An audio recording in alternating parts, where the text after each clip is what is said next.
Alright guys, we're starting on the pizza oven today. I have my cinder block laid out and I'm going to fill it with some concrete. It's going to be four runs high, filled with concrete and rebar.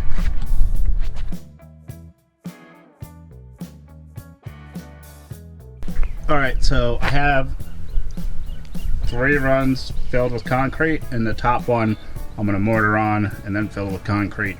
And I'm doing this so that I can ensure that the top is level.